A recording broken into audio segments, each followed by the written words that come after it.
सभापति जी, मेरा दुर्भाग्य है, मेरी मातृभाषा हिंदी है।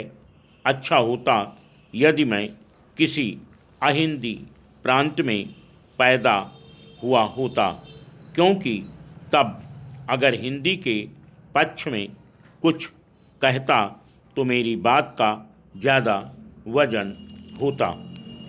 हिंदी को अपनाने का निर्णय केवल हिंदी वालों ने ही नहीं किया। हिंदी की आवाज़ पहले अहिंदी प्रांतों से उठी।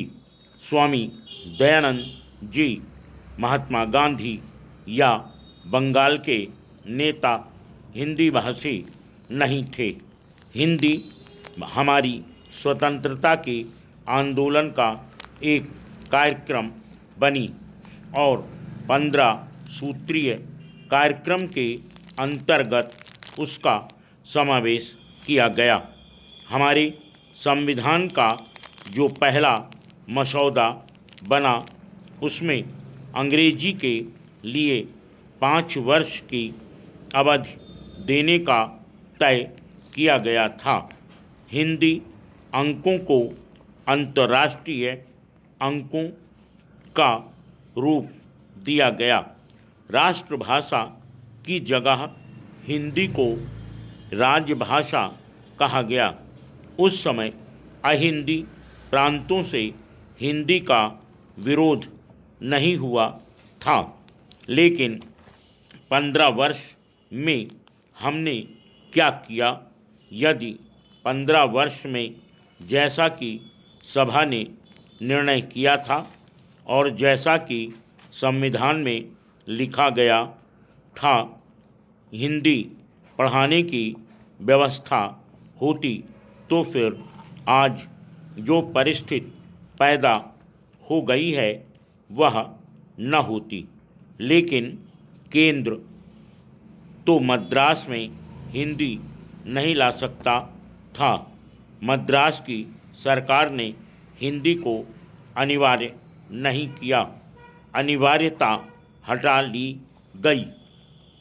परीक्षाओं में पास होना भी अनिवार्य नहीं रहा और वहाँ हिंदी की पढ़ाई एक हास्य बनकर रह गई। हमारे दक्षिण के 2 सदस्य बोले, उनका कहना है कि वह हिंदी के विरुद्ध नहीं हैं। दक्षिण के लोग हिंदी पढ़ रहे हैं। मैं चाहता हूँ कि वह ईमानदारी से काम लें।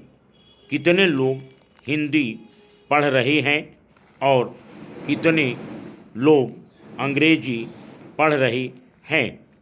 क्या यह सच नहीं है कि हर वर्ष अंग्रेजी पढ़कर निकलने वाले विद्यार्थियों की संख्या ज़्यादा है? हिंदी पढ़ने वाले लोगों की संख्या कम है। यह अनुपात हमेशा बना रहेगा।